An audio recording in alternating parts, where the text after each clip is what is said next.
Our life was a series of hellos and goodbyes, a love story written in the language of airline schedules and time zones. Being married to an international pilot is a unique kind of lonely.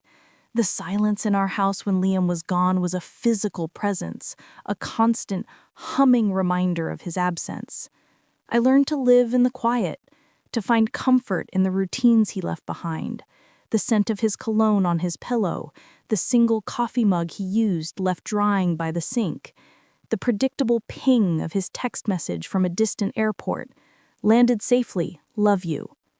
He was a good husband, attentive, loving, and when he was home, he was home. He would fill our quiet house with his laughter, with stories of bustling Tokyo markets and Parisian cafes. He made the lonely days feel worth it. The distance, I told myself, was just geography. Our hearts were in the same place. I trusted him, the way you trust the sun to rise. It was an absolute, fundamental truth of my world. The first tremor, the first tiny crack in that foundation arrived in a crisp, white envelope from the credit card company. I handled our finances. It was easier that way, with him being gone so often. I was sitting at our kitchen table, paying bills, when I saw a charge that made me pause. It was a small charge, for a cafe I'd never heard of. Pastelaria Sol e Mar, in Lisbon, Portugal. I checked the date. It was from a day he was supposed to be on a 36-hour layover in Dubai. I felt a flash of annoyance, not suspicion. It had to be credit card fraud. I'd heard stories of cards being skimmed in international hotels. I made a note to call the company and dispute the charge. When Liam called that night, his face tired but smiling on my phone screen, I mentioned it. "Oh, that's so weird," he said, his brow furrowed with a mild, untroubled concern. "Must have been skimmed in the hotel lounge. Don't worry, babe, just cancel the card. I'll get a new one when I'm back." He was so calm, so logical that I felt silly for even bringing it up. Of course that's what it was. I canceled the card and forgot all about it. But a seed had been planted, a tiny, dormant seed of unease. It was a few weeks later that I downloaded the Flight Tracker app. It was a silly, modern little thing, a way to feel connected. I could see his plane, a tiny icon inching its way across a digital map of the world. It was a comfort, a way to bridge the thousands of miles between us. I would watch his flight path, from our home city to Hong Kong to Sydney to London. I learned the routes, the call signs. It was our little game. He was on a trip to Singapore, a long 14-hour haul he always complained about. I was watching his flight on the app, a little dot over the vastness of the Atlantic, when I noticed something strange. The flight path was not a direct arc towards Asia. The plane was heading for a layover in Lisbon. I zoomed in, my heart beginning a slow, heavy rhythm against my ribs. The flight details confirmed it. A 4-hour layover. He had never mentioned a layover. Why would a flight from the east coast of the US to Singapore stop in Portugal? The geography of it was insane. When we spoke the next day, I asked him about it, my voice carefully casual. "How was the flight? Any layovers?" I heard a fractional pause on the other end of the line. "Nope," he said, his voice bright. "Straight through. Brutal. I think I watched 4 movies." The lie was so smooth, so effortless. It was like a perfectly executed maneuver. He didn't just lie, he added detail, color. It was a lie designed to be believed. The seed of unease began to sprout. After that, the flight tracker became less of a comfort, more of an obsession. I became a secret air traffic controller of my own marriage. I started keeping a log, a small notebook where I would jot down his stated flight plans, and then, next to it, the actual flight path from the app. The discrepancies were subtle at first, but they were consistent, and they all had one thing in common: Lisbon. A layover that was supposed to be 2 hours would be 6. A direct flight would have an unscheduled stop. The city was a ghost in our marriage, a place he was constantly secretly passing through. My next step felt like a betrayal, a violation of the trust he so carefully professed to have in me. I went back through our old credit card statements, the ones I had filed away for years. I was no longer looking for fraud. I was looking for a pattern. I spent an entire weekend with a spreadsheet, cross-referencing every charge with the flight logs that I had started to build. And there it was, a secret geography of his life, written in the cold, hard data of transactions.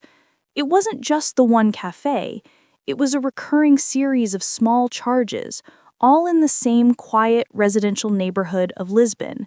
A specific grocery store, the Pingo Doce, a local pharmacy, a recurring monthly charge for a mobile phone top-up from a Portuguese provider. These weren't the charges of a tourist on a layover. These were the mundane, unremarkable footprints of a life. Someone was buying milk, medicine, and phone credit. Someone was living there. I felt a wave of nausea, so profound I had to grip the edge of the table. My mind scrambled for a rational explanation. An old friend he was helping, an investment, but why the secrecy? Why the elaborate lies about his flight paths? The man I loved, the man whose return I counted the minutes to, was living a life, or at least a part of a life, that I knew nothing about. I kept digging, my search becoming more frantic, more desperate. I was looking for the smoking gun, the one charge that would make it all make sense or make it all fall apart. I found it in the statements from our main checking account, the one his salary was paid into. It was a recurring monthly transfer, a large, four-figure sum to a company I had never heard of. It wasn't a mortgage payment for our house. It wasn't a car loan. The recipient was a Portuguese company. I Googled the name, Lisbon Property and Management Services. I stared at the screen, the words blurring in front of my eyes. A property management company. A recurring, significant payment. It wasn't just a life being lived there, it was a home. He had a home there, a home he was paying for, a home he was secretly visiting, a home I knew absolutely nothing about. The quiet, empty house around me suddenly felt like a lie, a stage set for a play in which I was the only actor who didn't know the script. The man I trusted, the man I loved, was a stranger, and I was married to a ghost who was living a second life across the ocean. The foundation of my world hadn't just cracked, it had turned to dust. For days, I was paralyzed by the knowledge. The silence in the house was no longer a symbol of his absence, it was a symbol of his deception. Every photograph of us smiling, every souvenir from his travels that adorned our shelves felt like a prop in a meticulously crafted lie. Who was the man in those pictures? Who was the man I thought I knew? My grief for the marriage I thought I had was a sharp physical pain. He was not just distant, he was divided, and I had been given only half of him.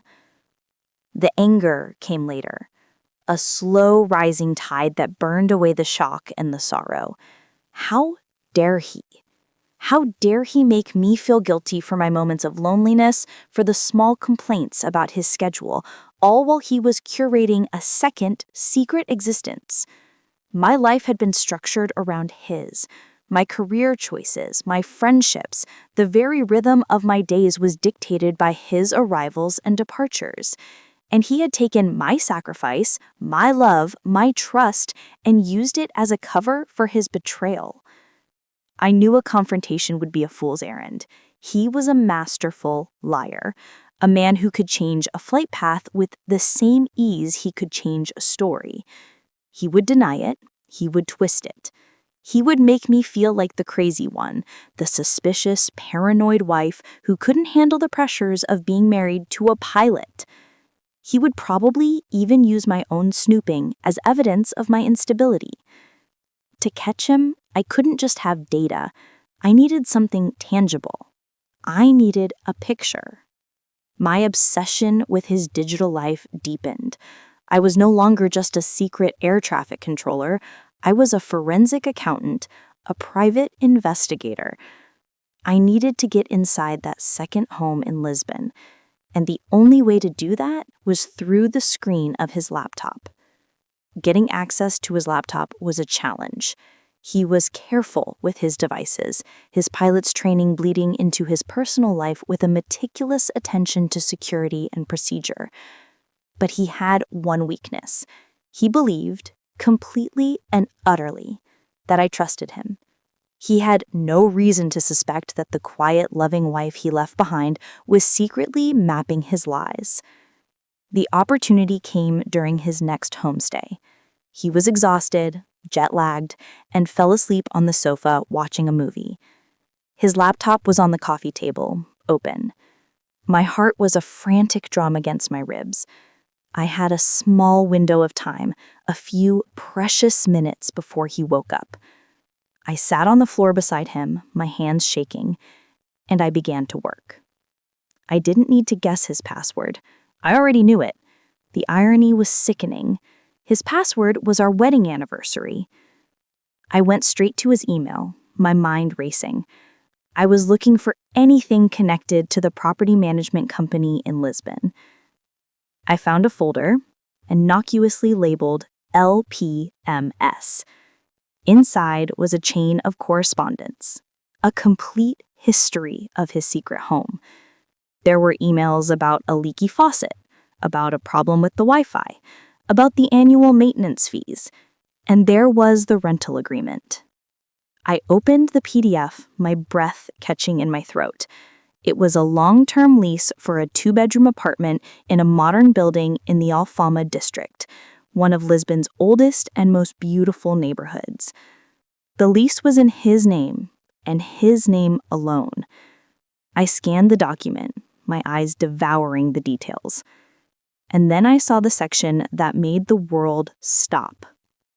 The section for additional occupants. There were 2 names listed, a woman's name, Sophia, and a child's name, a boy named Leo, age 7. I stared at the names, my vision blurring in front of my eyes. A woman, a child, a son. His name was Leo. It was a name we had talked about for our own future children. He had taken a piece of our shared dream and given it to them. I felt a cold, numbing sensation spread out from my chest. It wasn't just a house. It wasn't just a secret life. It was a second family. A wife, a son. He was not just my husband. He was her husband. He was Leo's father. My entire marriage, my entire life, was a lie built on a foundation of another family's existence. I was not his wife. I was his other wife. I took pictures of everything with my phone, the lease agreement, the emails, the address of the apartment. I worked quickly, silently, my movements fueled by a surge of pure, unadulterated adrenaline. I found another folder in his email, this one labeled with a single innocuous letter, S. Inside were not business emails, but personal ones. Emails from Sophia.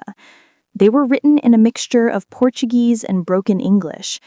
They were filled with the mundane, intimate details of a life. Leo got an A on his math test. Don't forget to pick up milk on your way home. I miss you. The bed is so empty without you.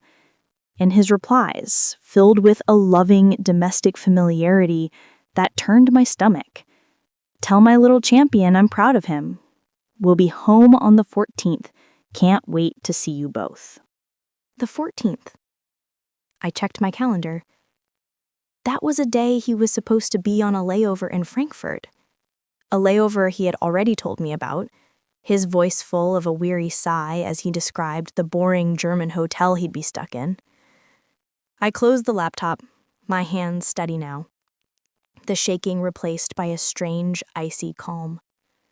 The man sleeping on my sofa was a stranger, a monster wearing the face of the man I loved. He had not just betrayed me, he had erased me, for days, weeks at a time, to be a husband and a father to another family. Our life was the layover. They were home. The anger was so pure, so absolute, it was almost clarifying. I knew what I had to do. A quiet divorce was not enough. A simple confrontation was an insult to the scale of his deception. He had built two separate worlds, two separate lives, believing he could keep them perfectly divided. I was going to take his two worlds, and I was going to smash them together with the force of a head-on collision. My plan began to form, a cold, meticulous piece of architecture in my mind. He was scheduled for another trip to Singapore in 2 weeks, the one that always conveniently had a layover in Lisbon. But this time, I knew he wasn't just passing through. He was going home. And this time, I was going to be there to welcome him. I used his own tools against him. I had his flight details, his credit card numbers, his passport information. I booked my own flight to Lisbon, a flight that would land a full day before his. I found a small hotel just a few blocks from the address of their apartment. I told him I was going on a spa weekend with my sister, a plausible lie that would give me 3 days of radio silence. The days leading up to the trip were a surreal performance. I helped him pack his bags, a familiar ritual that now felt grotesque. I would fold his shirts, the very shirts he would wear for his other family, and I would smile and tell him I loved him. I was a ghost in my own home, haunting a life that was already dead. Flying to Lisbon was an out-of-body experience. I was not a tourist. I was an avenging angel, a saboteur on a mission. I found their apartment building easily. It was a beautiful, modern building with balconies overflowing with flowers. I sat in a small cafe across the street, a place he probably sat 100 times, and I watched. I watched the windows of their home, looking for a sign, a shadow, a flicker of the life he had kept hidden from me. I spent the next day following her, Sophia. I saw her leave the building in the morning, walking a small, dark-haired boy to a nearby school. Leo. He had Liam's eyes. The sight of him was a physical blow. He was real. He was not just a name on a lease. He was a living, breathing piece of my husband's other life. I watched them, a mother and a son, their movements filled with a casual, easy intimacy. They were a family, and I was the ghost watching them from the shadows. That afternoon, I saw her go to the airport. She was there to pick him up. My husband. Her husband. I stayed across the street, hidden in the crowds. I watched his flight land on the tracker app, and then I saw them. He walked out of the arrival's gate, and his entire demeanor changed. The weary professional pilot was gone. In his place was a smiling, relaxed man. He saw them. He hugged his son, lifting him into the air, and then he kissed his wife. A deep, loving kiss that was not the kiss of a man on a layover. It was the kiss of a man who had finally come home. The evidence was no longer digital. It was real. It was visceral. And it was more devastating than any bank statement could ever be. I had the picture. And now, it was time to show it to him. That night I didn't sleep. I sat in my sterile hotel room. The image of their happy reunion burned into my mind. The plan I had been formulating, a quiet public exposure, now felt inadequate. A simple confrontation was not enough. He didn't deserve a quiet exit. He deserved to have his two perfect, separate worlds collide with the force of a supernova. My plan began to form, a cold, meticulous piece of architecture in my mind. He was scheduled for another trip to Singapore in 2 weeks, the one that always, conveniently, had a layover in Lisbon. But this time, I knew he wasn't just passing through. He was going home, and this time, I was going to be there to welcome him. I walked across the street and into their building. The front door was open, a cleaner propping it with a cart. I walked up the stairs to their apartment, my heart pounding a frantic rhythm. I had a key. Not a physical key, but a digital one. While on his laptop, I had found his login for the Lisbon Property and Management portal. It was a long shot, but I hoped it might have a feature for tenants. It did, including a digital key code for his apartment's smart lock, a code meant for emergency access for family members. I was still, legally, his family. I punched the code into the keypad on the door. The lock clicked open with a soft electronic whir. Walking into their apartment was one of the most surreal and violating experiences of my life. It was a home filled with the scent of their life. There were his shoes by the door, the same brand he wore at our house. There was a child's drawing taped to the refrigerator. And there were the photographs. The walls were covered in them. Pictures of the three of them at the beach. Pictures of Leo's birthday parties. Pictures of him and Sophia, smiling, in love. It was a complete, documented history of a life I was never meant to see. I was not there to destroy or to vandalize. I was there to leave a message. I had brought a single object with me from home, an object that was so mundane, so specific to our life, that it would be an undeniable symbol of my presence. It was the small framed photograph that sat on my bedside table, a picture of me and Liam on our wedding day. I walked into their bedroom. It was neat, the bed made. On her side of the bed, on the nightstand, was a book and a pair of reading glasses. On his side was a glass of water and an alarm clock. I picked up the framed photo of him and Sophia that was on his nightstand, and I replaced it with the photo of us. I placed it perfectly, facing the bed, where he would be the first to see it when he woke up. It was a quiet declaration of war, a ghost from his other life now haunting his new one. And then I left. I flew home that afternoon, my own flight path a secret, my own layover a lie. When I walked back into our house, the silence felt different. It was no longer the silence of loneliness. It was the silence of a predator, waiting patiently in the tall grass. He was due back the next day. I waited. The hours ticked by. I tracked his flight, the long transatlantic journey from Lisbon to our home.